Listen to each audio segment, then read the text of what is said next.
പ്രവാസിയെ വ്യാജ മാലമോഷണ കേസിൽ കുടുക്കി ജയിലിൽ അടച്ച സംഭവത്തിൽ നഷ്ടപരിഹാരം നൽകണമെന്ന് ഹൈക്കോടതി ഉത്തരവ്. 14 ലക്ഷം രൂപ പോലീസ് ഉദ്യോഗസ്ഥരിൽ നിന്ന് ഈടാക്കി നൽകാനാണ് ഹൈക്കോടതി ഉത്തരവ്. CCTV സാദൃശ്യം മാത്രം നോക്കി ചക്കരക്കൽ പോലീസ് കള്ളക്കേസിൽ കുടുക്കിയ തലശ്ശേരി സ്വദേശി താജുദ്ദീൻ 54 ദിവസമാണ് ജയിലിൽ കഴിഞ്ഞത്.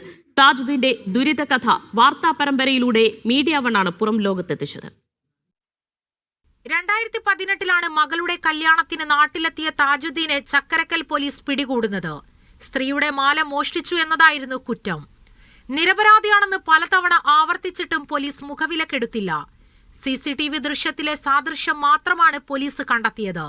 തുടർന്ന് 54 ദിവസത്തെ ജയിൽവാസം. ജാമ്യം ലഭിച്ച ശേഷം താജുദ്ദീൻ ഖത്തറിലേക്ക് മടങ്ങി. മടക്കയാത്രയുടെ കാലാവധി കഴിഞ്ഞതിനാൽ അവിടെയും കേസ്.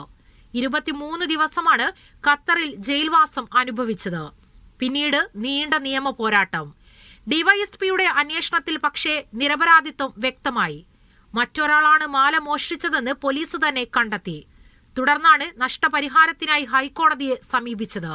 ജീവിക്കാനുള്ള അവകാശത്തിന്റെയും വ്യക്തി സ്വാതന്ത്ര്യത്തിന്റെയും നഗ്നമായ ലംഘനമുണ്ടായെന്ന് ഹൈക്കോടതി കണ്ടെത്തി. താജുദ്ദീന് 10 ലക്ഷം രൂപ നഷ്ടപരിഹാരം നൽകാനാണ് ഹൈക്കോടതി ഉത്തരവ്. കൂടാതെ മക്കൾക്കും ഭാര്യയ്ക്കും ഓരോ ലക്ഷം വീതം 4 ലക്ഷം രൂപയും നഷ്ടപരിഹാരം നൽകണം. തുക കുറ്റക്കാരായ പോലീസ് ഉദ്യോഗസ്ഥരിൽ നിന്ന് ഈടാക്കാമെന്നും കോടതി ഉത്തരവിലുണ്ട്.